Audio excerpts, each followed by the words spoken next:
Bonjour et bienvenue sur la mécanique universelle. Alors aujourd'hui nous sommes le mardi 26 avril 2022, pardon. Je continue ma lecture du livre écrit par Will Durant, Vie et doctrine des philosophes, la partie qu'il consacre à Platon, et je suis arrivé au chapitre numéro 7, la solution psychologique, où il est question de l'éducation des enfants, etc. Voilà. Donc je lis, je découvre en même temps que vous la lecture et je commente quand je sens que j'ai envie de le faire. Voilà. Pardon. Alors je reprends la lecture. Ceux qui subiront avec succès cette première épreuve continueront encore 10 ans avec la culture physique, leur éducation intellectuelle et morale. C'est l'examen, il parle de l'examen qu'il fait passer aux enfants quand ils ont 20 ans. L'examen sera impartial et impersonnel, voilà, etc. Une épreuve physique et psychologique. Voilà. Leur éducation intellectuelle et morale. Puis ils affronteront une seconde épreuve, beaucoup plus sévère que la première. Ceux qui échoueront deviendront les auxiliaires de l'exécutif, les officiers de l'armée. Or, c'est précisément à l'heure de ces grandes éliminations que nous devrons mettre en œuvre tous les moyens de persuasion pour faire accepter aux éliminés avec urbanité et sans révolte le sort qui leur échoua. Bien sûr que ils seront confrontés au fait de ne pas admettre la sentence qui leur tombe sur leur position, sur le fait qu'ils ont échoué à cet examen. En effet, qu'est-ce qui empêcherait la grande majorité refusée à la première épreuve et le second groupe d'éliminés, moins nombreux mais plus forts et mieux doués, de prendre les armes et de réduire notre état idéal à la poussière du souvenir? Donc il a peur d'une révolte. Donc à l'époque, il existait des révoltes, il existait ce que nous avons connu avec les Gilets jaunes, et en fait toute l'histoire de la France, et je pense que c'est un peu valable pour tous les pays, sont jalonnés de révoltes euh, du peuple ou de certains groupes contre ce qu'ils estiment une oppression ou une injustice, etc. Donc qu'est-ce qui empêcherait d'établir alors un monde où le seul nombre et la seule force régneraient et où se répéterait da capo ad nauseam la languissante comédie d'une fausse démocratie? La religion et la foi seront alors notre seul moyen de salut. Nous dirons à ces jeunes gens que leur répartition en différentes classes est le décret divin et irrévocable. Toutes leurs larmes n'y changeront rien. Nous leur raconterons le mythe des métaux. Et là, deux points, ouvrez les guillemets, c'est Platon qui parle. Avant, c'était Will Durant qui commentait. Donc, vous tous qui faites partie de la même cité, vous êtes tous frères. Mais le Dieu qui vous forma a mêlé de l'or au moment de leur naissance, à la nature de ceux d'entre vous qui sont aptes au commandement, d'où leur incomparable valeur. À la nature des défenseurs de l'État, il a mêlé de l'argent, et à celle des cultivateurs et des artisans, du fer et de l'airain. Bon, c'est une manière de ménager la chèvre et le chou, mais parce qu'en fait, voilà, tout le monde n'accepte pas d'être commandé quand il a le sentiment qu'il a les capacités de commander, par exemple. Et donc c'est ça la révolte. Or, puisque vous avez tous une même origine, il peut arriver que, si le plus souvent vous engendrez des fils semblables à vous-même, ils naissent de la race d'or, une postérité d'argent, et de la race d'argent, une postérité d'or, et que tous les alliages procèdent ainsi l'un de l'autre. Voilà, et c'est marrant qu'à cette époque-là, il ait besoin de l'expliquer.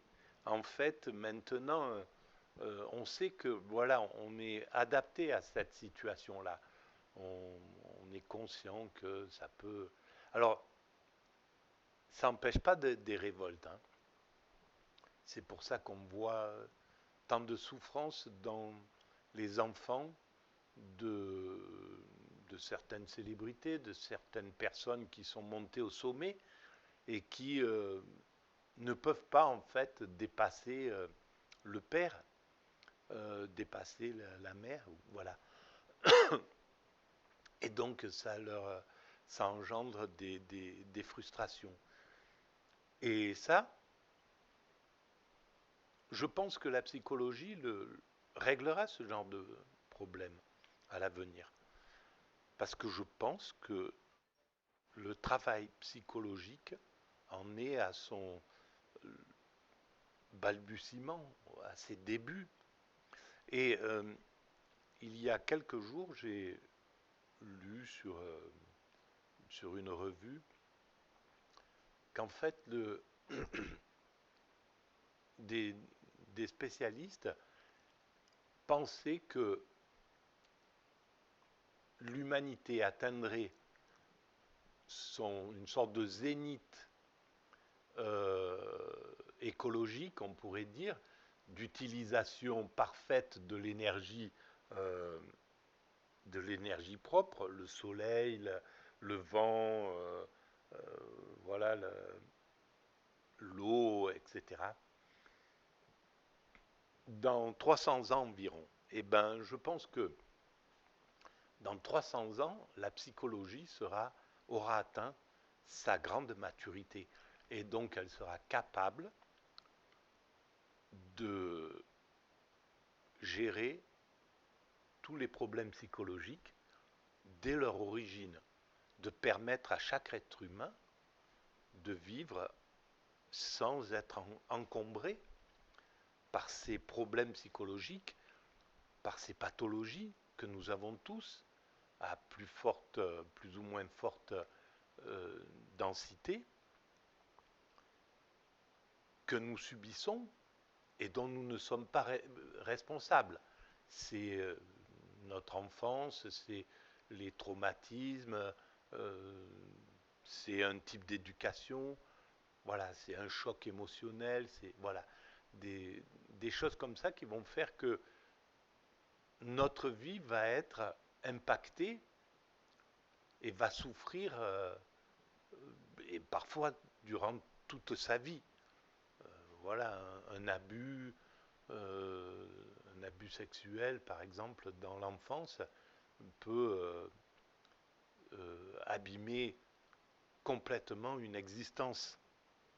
Alors maintenant, la psychologie commence à être prise, mais pour les générations comme voilà, les générations des années 60, 50, 60, qui n'avaient pas accès à cette psychologie, à ce travail psychologique, à ces soins psychologiques, euh, ils se sont trimballés pendant toute leur vie des comportements à risque, etc., liés à des traumatismes non soignés.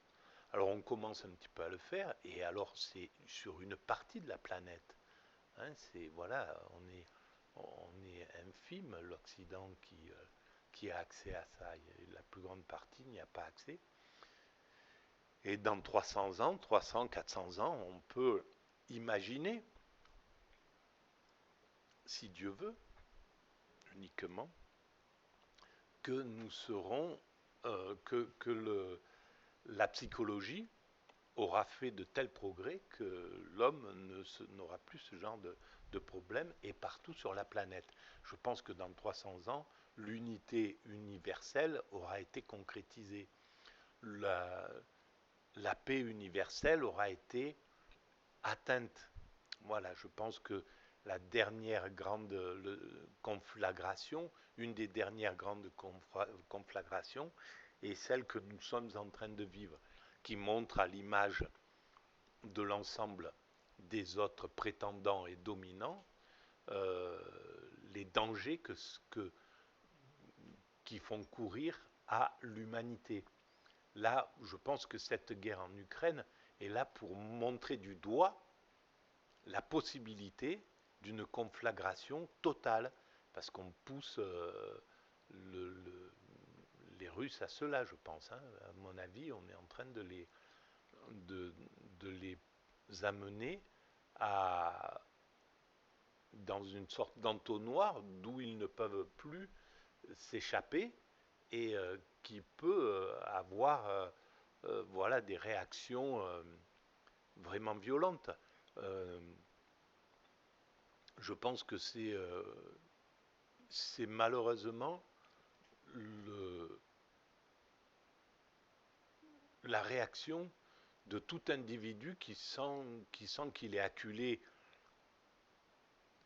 quelque part où il ne peut pas, d'où il ne peut pas s'échapper et qui va préférer le suicide, le carnage, euh, de façon un peu fanatique, hein, on peut le dire, parce que ça concerne, voilà, ceux qui ne peuvent pas admettre une défaite, et on n'est pas dit il n'est pas dit que nous ne soyons pas dans ce cas de figure. Donc, bon, on verra comment ça se. Maintenant, les choses sont parties. On va. On est. Voilà, les 8 milliards d'êtres humains sur Terre ne sont que les spectateurs de ces décisions de quelques milliers de personnes. Mais c'est comme ça que l'humanité est organisée pour évoluer aujourd'hui encore. Dans 300 ans, les êtres humains regarderont ça de façon totalement archaïque, totalement injuste, enfin voilà, comme on peut imaginer les guerres napoléoniennes, ou je sais pas, ou voilà,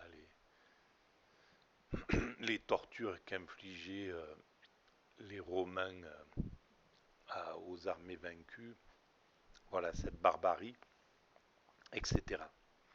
Donc, euh, ils devront accorder à leurs rejetons le rang qui convient à leur nature, en les reléguant dans la classe des artisans ou des laboureurs. Et si par contre les rejetons de ces derniers renferment un alliage d'or ou d'argent, ils devront les honorer en les élevant soit au rang des gardiens, soit à celui des défenseurs de la cité. Car, suivant un oracle, la cité périra lorsqu'elle sera gardée par le fer ou les reins. Ouh là là, eh ben, est-ce que nous ne sommes pas dans un moment où nous sommes gardés, où l'Occident est gardé par les reins ou le fer, et non pas par l'or ni l'argent? La question est intéressante parce que Platon n'est pas un petit joueur mental, un petit créateur mental. Ses réflexions sont euh, sont riches d'expériences. Non seulement il a vécu des choses, il a vu, il a vécu, il a été prisonnier chez des autocrates, il a sans doute vécu la guerre, il a été dans au contact du système politique. Il a été l'élève d'un maître qui était avec une expérience puissante, Socrate, etc. Donc, ce n'est pas des petites analyses, qu'on pourrait dire. Eh bien, il est probable, moi je le pense, que l'Occident, depuis quelques décennies, depuis la chute du communisme, il est rentré en toute puissance, l'Occident. Et donc, dans cet état de toute puissance, c'est le narcissisme qui est monté aux commandes, parce que c'est le plus gueulard, on va dire. Hein. Voilà, faut parler clairement. C'est le plus offensif. Ça, à partir des années 80, quand le mur de Berlin est tombé, le libéralisme a fait une sorte, voilà, comme le singe qui vient comme le chimpanzé qui vient de renverser son prétendant. Voilà, il se tape sur la poitrine, il court, il est euphorique, il est dans cet état-là, et il est plein de, de pulsions, voilà, il est, il est, il se sent tout puissant. Et ça a été le cas de l'Occident à partir des années 80. Les prétendants étaient là, mais ils avaient été écrasés. Les Russes avaient été écrasés, les Chinois commençaient à peine à monter, donc il n'y avait pas de crainte, ils étaient là.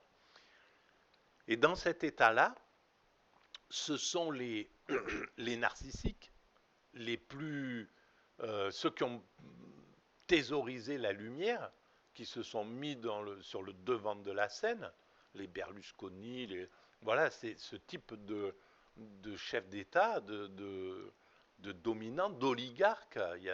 Voilà, tous les oligarques sont arrivés à ce moment-là. Il y avait des possibilités inouïes parce que c'était mondialisé, donc il y avait des fortunes inouïes possibles. D'un seul coup, voilà, un créateur de l'ordinateur ou de telle structure pouvait se répandre immédiatement sur l'ensemble du monde et toucher 8 milliards d'êtres humains. Donc il y avait ces fortunes qui se sont faites. Et c'est le narcissisme qui a été à la manœuvre dans ces années-là.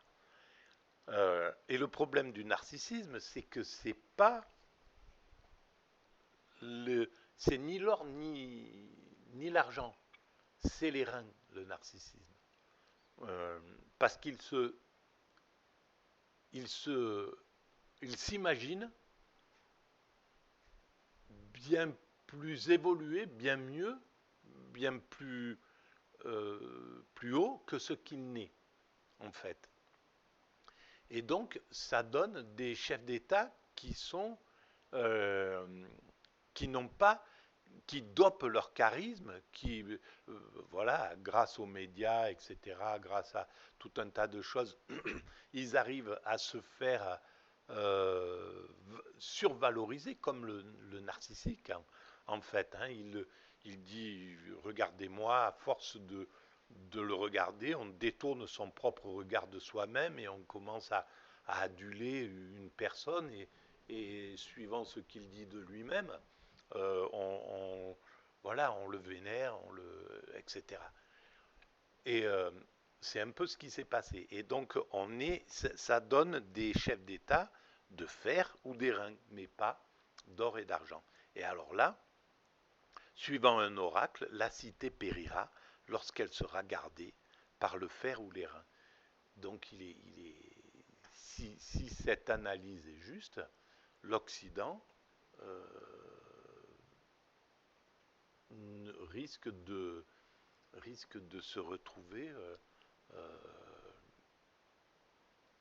en, en désescalade, comment on pourrait dire, en déclin. Voilà. Je reprends ma lecture. Peut-être ce mythe royal nous permettra-t-il d'obtenir un consentement unanime à la poursuite de notre plan. Mais que faire maintenant de l'élite qui aura triomphé dans les précédentes épreuves? On l'initiera à la philosophie, pense Platon. Ceux qui la composent ont atteint la trentaine. Il n'eût pas été prudent de leur faire goûter trop tôt le cher délice, la philosophie. Car lorsqu'ils commencent à sentir le goût de la dialectique, les adolescents se font d'elle une sorte de jeu et l'emploient sans cesse à la contradiction. Tels de jeunes chiens, ils se plaisent à tirailler et à déchirer avec leurs arguments tous ceux qui les approchent. Les images sont magnifiques. En plus, c'est un écrivain remarquable, c'est extraordinaire, quoi. Platon. Ce cher délice, la philosophie consiste en deux choses essentielles. Penser clairement ce qui est la métaphysique et gouverner sagement ce qui est la politique. Alors, penser clairement ce qui est la métaphysique et gouverner sagement ce qui est la politique. Notre jeune élite doit donc apprendre premièrement à penser clairement dans ce dessin. Clairement. Dans ce dessin, elle étudiera la doctrine des idées. Cette fameuse doctrine des idées de Platon. Mais cette fameuse doctrine des idées, embellie et obscurcie par l'imagination et la poésie de Platon, est pour l'étudiant moderne un dédale sans issue et devait constituer une épreuve des plus sévères pour les survivants des triages précédents. L'idée d'une chose pourrait être soit l'idée générale de la classe à laquelle elle appartient, l'homme est en ce sens l'idée de Jean, de Richard, d'Henri, soit la loi et les lois, ou les lois d'après lesquelles une chose agit. L'idée de Jean serait alors la réduction de toute sa conduite aux lois naturelles, soit le but ou l'idéal vers lequel tend le développement d'un être ou de sa classe. L'idée de Jean serait le Jean de la République idéale. Très probablement, l'idée de Platon est tout cela à la fois. Idée, loi, idéal. Alors,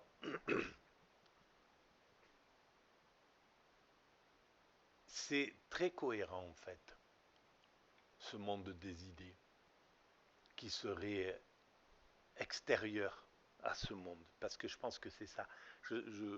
Voilà, moi je parle par intuition, hein. Donc j'ai pas d'analyse, c'est pas une analyse philosophique au sens classique du terme, donc il y a beaucoup sans doute d'erreurs, d'interprétations erronées, etc. Donc je vous demande toujours d'être prudent de bien vérifier ce que je dis, de l'analyser. Voilà, ça peut, je donne des pistes, j'éclaire des voies peut-être comme ça, mais c'est pas parole d'évangile philosophique. Mais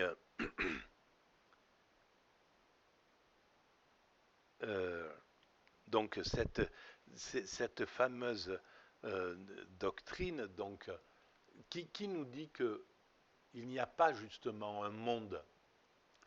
On sait que la physique, les recherches physiques actuelles, et qui sont changeantes évidemment, hein, puisque la physique d'aujourd'hui n'a rien à voir avec la physique des premiers Grecs, etc. Et donc on est dans une évolution. La physique est en évolution, donc ce qui est valable aujourd'hui, les lois physiques, les pensées, les imaginations physiques sur la physique, sur le monde physique, ne sont peut-être pas justes et seront mises en contradiction dans quelques siècles, etc. Mais, pardon, Pour la physique, il pourrait, par exemple, pour les cordes, pour le monde des cordes, il y aurait, selon tel type de vibration, différents univers. Et d'ailleurs, je ne me suis pas intéressé à l'idée de multivers, etc., mais je vais m'y pencher parce que c'est quelque chose que je ne connais pas. Mais bon, par rapport aux théories des cordes, je suis encore à cet archaïsme-là qui est dépassé depuis sans doute un moment. Mais bon, donc selon telle vibration de l'atome, par exemple, voilà, l'atome, le neutron à l'intérieur, les électrons et les neutrons vibrent de telle manière que ça donne, que ça constitue l'univers tel qu'on le voit. Mais selon telle vibration, on se retrouve avec un autre univers, etc. Alors pourquoi pour ne pas imaginer qu'il y ait un monde idéal des idées, que, que, toutes nos, que tout ce que nous sommes, l'homme que nous sommes, déclinons de l'homme idéal, d'une sorte de généralité des choses, qui serait dans un autre type de vibration. Voilà, par exemple. Je continue ma lecture. Derrière les phénomènes superficiels et les détails qui frappent nos sens, il y a des généralisations, des lois régulières, des directions de développement que les sens ne perçoivent pas, mais dont nous convainquent la raison et la pensée. Ces idées, ces lois, ces idéals sont plus permanents et dès lors plus réels que les choses particulières, perceptiblement, au sens qui sont pour nous l'occasion de les concevoir et de les déduire. Ben oui, pourquoi? Moi je le pense aussi, et je le pense comme les religions le pensent également, que le monde réel tel qu'on le voit n'est pas n'est pas le plus, n'est pas la vraie réalité, n'est pas la réalité, n'est pas le vrai. Le vrai se situe à un autre degré, à un autre niveau qui ne serait pas matériel. Et voilà, et les religions pensent la même chose. Euh, et je pense ça beaucoup plus cohérent que de rester sur ce Saint Thomas qui ne croit que ce qu'il voit. Voilà, ce que. Alors oui, on est obligé de croire que ce que l'on voit, mais on peut, si on réfléchit bien, on peut euh, concevoir que la réalité est ailleurs que ce monde tel qu'on l'aperçoit. L'homme est plus permanent que tel homme donné. Thomas, Richard ou Henri. Ce cercle est engendré par le mouvement de mon crayon et s'efface par le frottement de mon grattoir. Mais le concept de cercle persiste éternellement. Voilà, c'est-à-dire que oui, nous passons. Je suis un homme, je représente le genre homme, mais je vais mourir. Et le genre homme, si tout est cohérent avec ce qu'on voit justement, si le monde existe réellement, eh ben, ce concept-là existera après moi. Il existait avant moi, il existera après moi.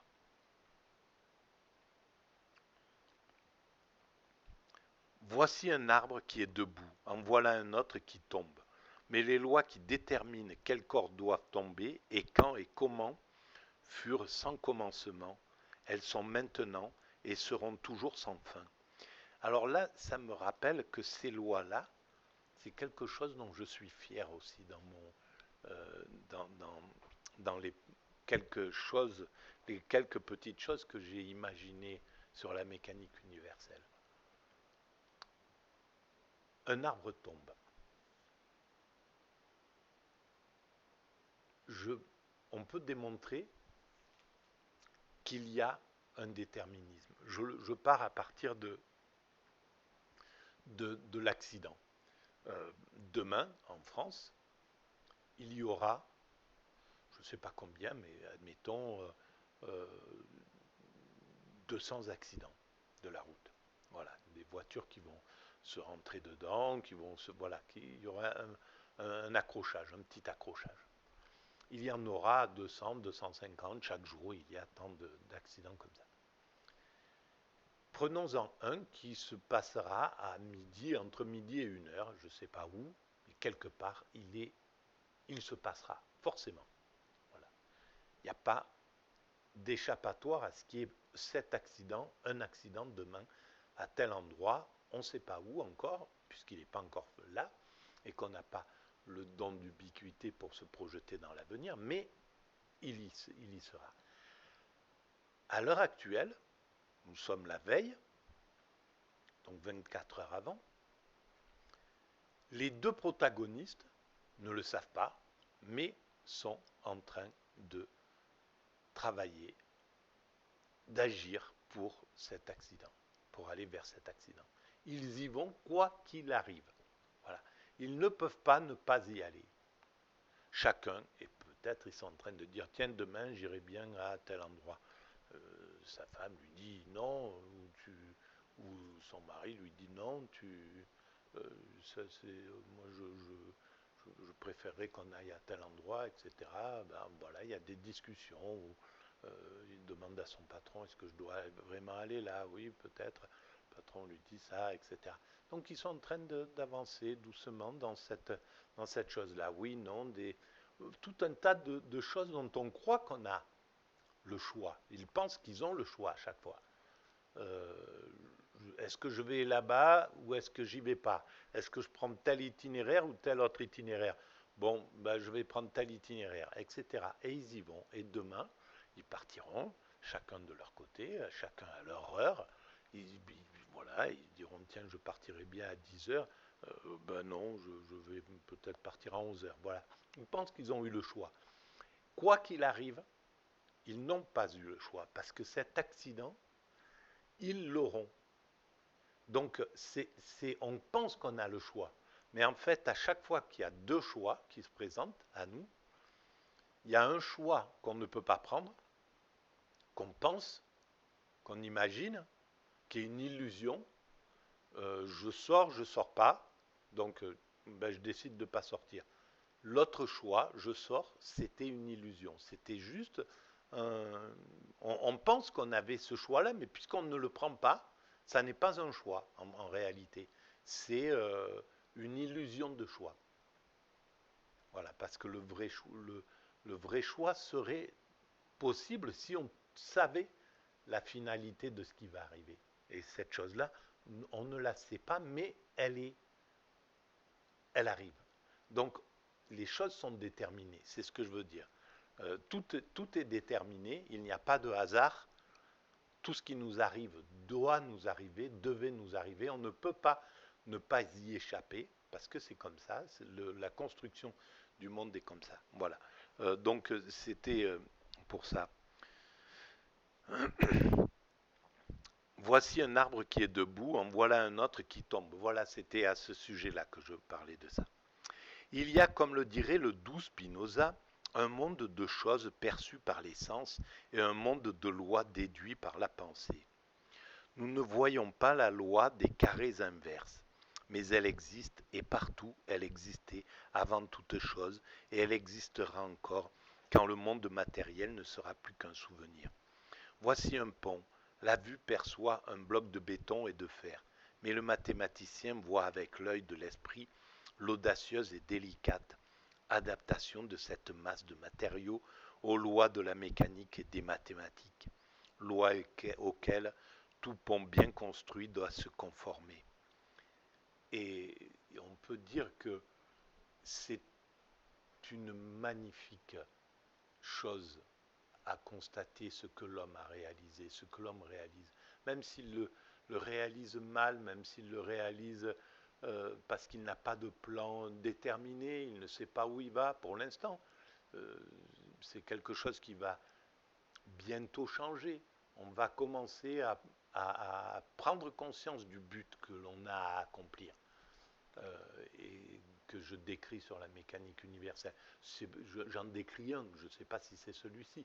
Pour moi, c'est celui-là. Mais peut-être c'est un autre but. Mais l'humanité ne pourra pas ne pas se, à un certain moment se poser vraiment la question du but et comprendre qu'il y a un but à accomplir et donc y conformer ses actions.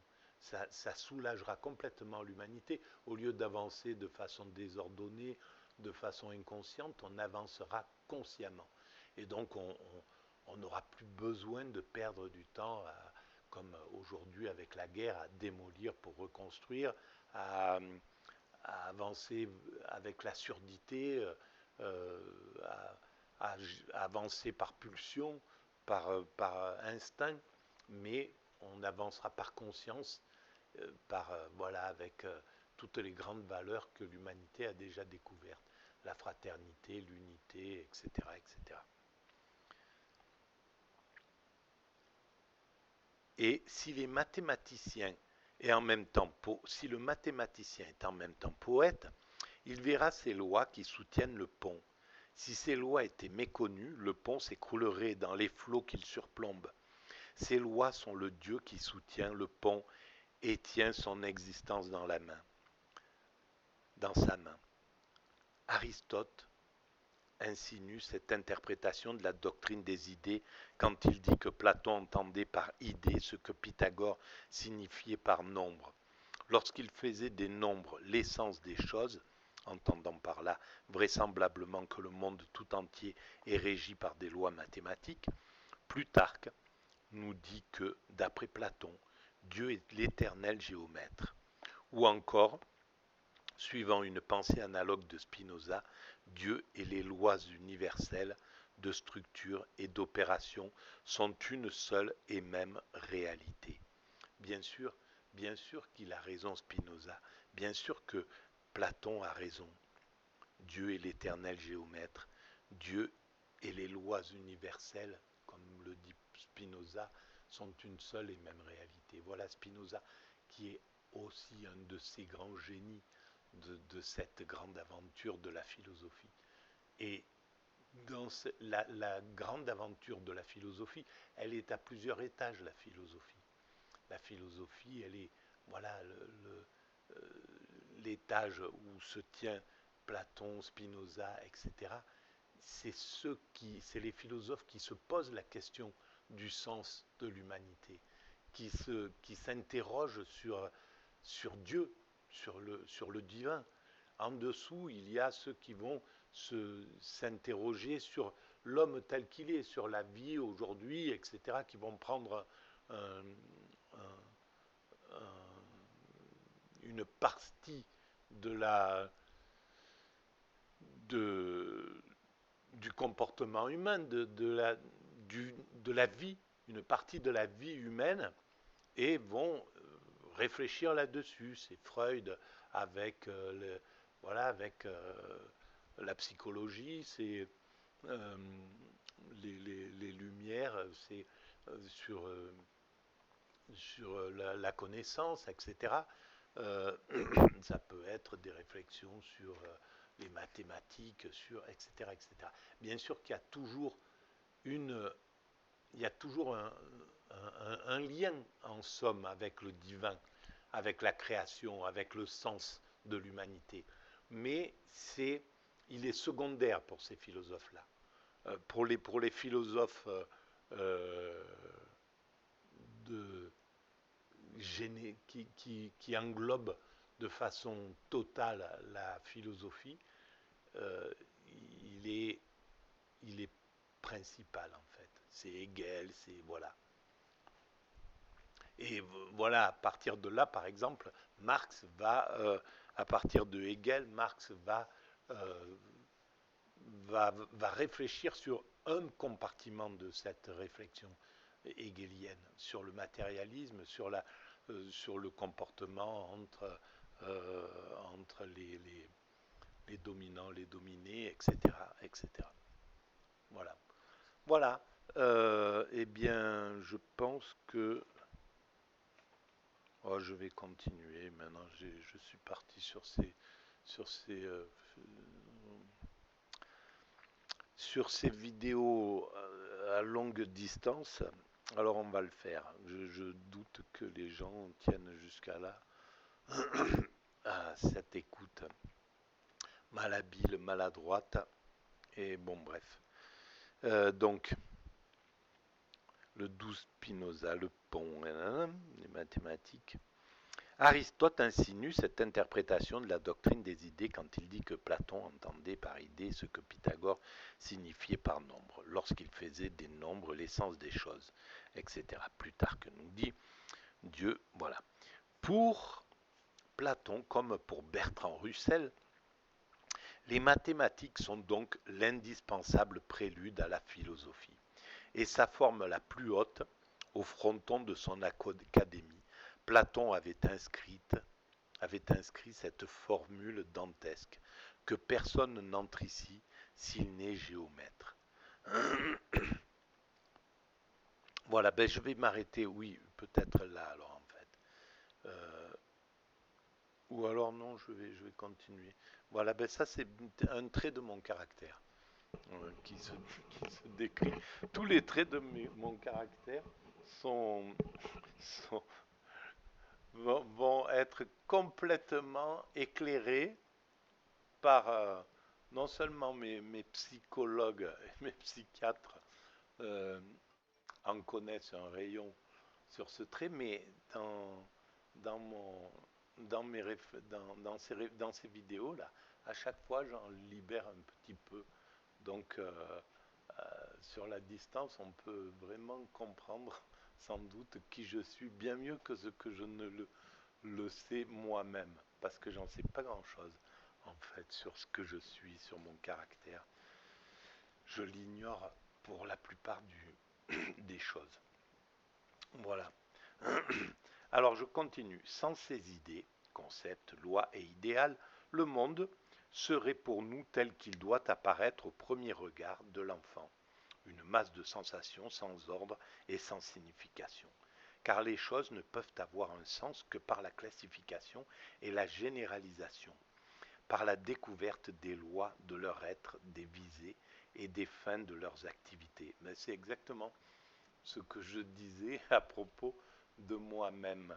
Voilà, je n'ai pas de classification ni de généralisation, et donc je sais pas grand-chose sur moi. Voilà, et sur les visées et les fins de mon activité. Je, ça s'adapte complètement à la personne. Le monde sans les idées serait semblable à un monceau de fiches tombées par hasard hors du classeur, comparé au classement primitif. Le monde ressemblerait aux ombres projetées sur le fond d'une caverne par des objets artificiels éclairés par un feu artificiel, décevante image comparée aux vivantes réalités du jour. Alors là, évidemment c'est Will Durant qui commente Platon. Et on voit l'amour d'abord, l'intelligence de ces philosophes qui, et je le répète souvent, mais je vais continuer, de ces philosophes qui mettent à la portée des gens comme moi les idées des grands philosophes. Et ce travail est remarquable dans l'humilité parce que qui connaissait Will Durant? Voilà, leur passage est d'une certaine façon éphémère. Il a été sans doute apprécié, adulé pendant la période de son travail dans les années 20, mais on les oublie très facilement. Ces professeurs, et combien travaillent dans l'ombre à vulgariser, à simplifier, à rendre clair des écrivains comme Hegel, des écrivains qui sont compliqués, comme Husserl, ou comme voilà, Heidegger, Sartre, pour certains, dans certaines parties. Et donc, c'est une, on doit leur rendre hommage. Ce sont des héros de la pensée. Dès lors, la plus haute forme de l'éducation consiste essentiellement dans la recherche des idées, des concepts, des lois de séquence, des idéals de développement. Nous devons découvrir dans les choses leur rapport et leur sens, le mode et la loi de leur action, la fonction ou l'idéal auquel elles tendent ou qu'elles figurent imparfaitement. Nous devons classer et coordonner notre expérience sensible en dégageant les lois et les fins. C'est faute de cette recherche que l'esprit du faible diffère de celui de César.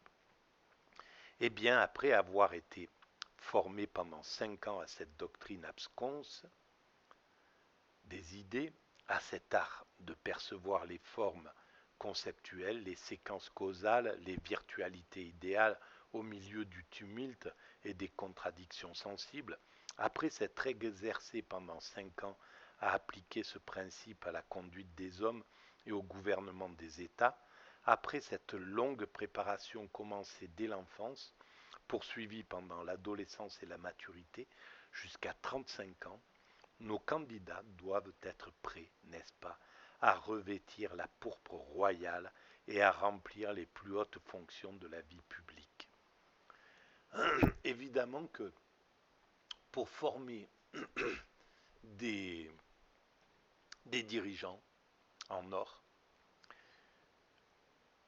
je pense que on pourrait relire ces propositions de Platon, par exemple, euh, sans les utiliser au pied de la lettre, mais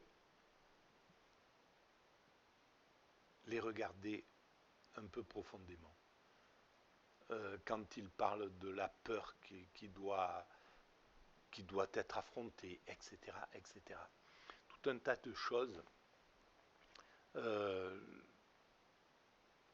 la souffrance du corps dans le physique, dans le travail physique, dans le sport, etc. Euh, toutes ces choses-là ont peut-être été un peu négligées par notre système qui fait des dominants. Nos dominants, peut-être, au moins depuis 40 ans, manquent de quelque chose. Il y a quelque chose qui manque. Déjà, il n'y a pas assez de mélange. Il n'y a pas assez de, il y a trop de népotisme. C'est-à-dire que ceux qui arrivent au sommet ne sont pas forcément les meilleurs. C'est souvent, alors que ça devrait être ça, ça devrait être les meilleurs de l'ensemble du peuple, des plus pauvres jusqu'aux plus riches, qui sont détectés le plus rapidement possible, qui sont dirigés dans ces voies, etc., etc., pour monter, ce qui donnerait un mélange, comme on l'a connu dans les 30 Glorieuses. À l'ENA, il y avait des fils d'ouvriers, des fils, etc., etc. Et donc ce mélange-là était fondamental parce que chacun amenait ses qualités, les qualités de sa classe sociale. Le fils d'ouvrier a une mentalité différente de celle euh, du, du, du fils de bonne famille.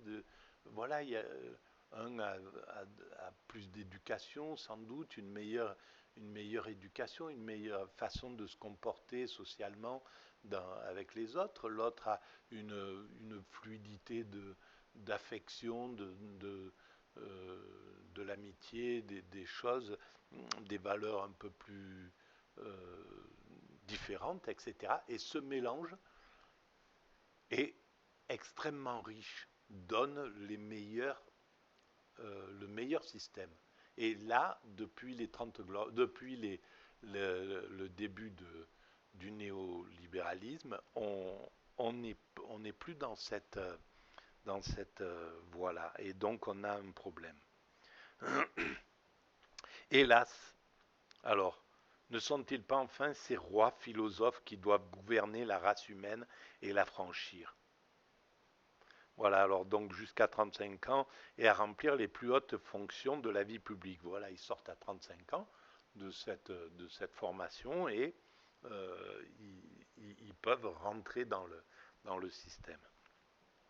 Hélas, pas encore. Leur éducation est encore imparfaite, car après tout, elle a été surtout théorique. Il faut quelque chose de plus. Que ces docteurs... Alors, pourtant, elle était théorique. Donc, voilà, j'ai parlé un peu trop vite. Que ces docteurs en philosophie redescendent maintenant des hauteurs de la philosophie dans la caverne, où ils reprennent donc contact avec les hommes et les choses. Les généralisations et les abstractions sont sans valeur si elles n'ont pas subi l'épreuve de la vie. Ah, c'est incroyable. Que nos étudiants abordent ce monde et qu'on ne leur fasse aucune faveur. Qu'ils entrent en compétition sur le terrain économique avec des gens égoïstes au cœur dur et avide. Ah, et alors là, on peut voir que c'est vrai qu'il y a ça, mais par exemple, voilà, ce qui se passe dans la guerre actuelle entre l'Ukraine et la Russie, euh, le président ukrainien a dit à la sortie de cette guerre, nous serons le peuple le plus fort de l'Europe. Et il a peut-être pas tort, et il n'a pas tort d'une certaine façon, parce que ceux qui seront passés par le feu de l'action, la peur, de la guerre, etc., vont amener des valeurs complètement différentes dans le, dans, dans le pays dans 20, 30 ans, 40 ans, quand ça sera euh, dé, euh, dépassé, la violence. Et pareil du côté russe.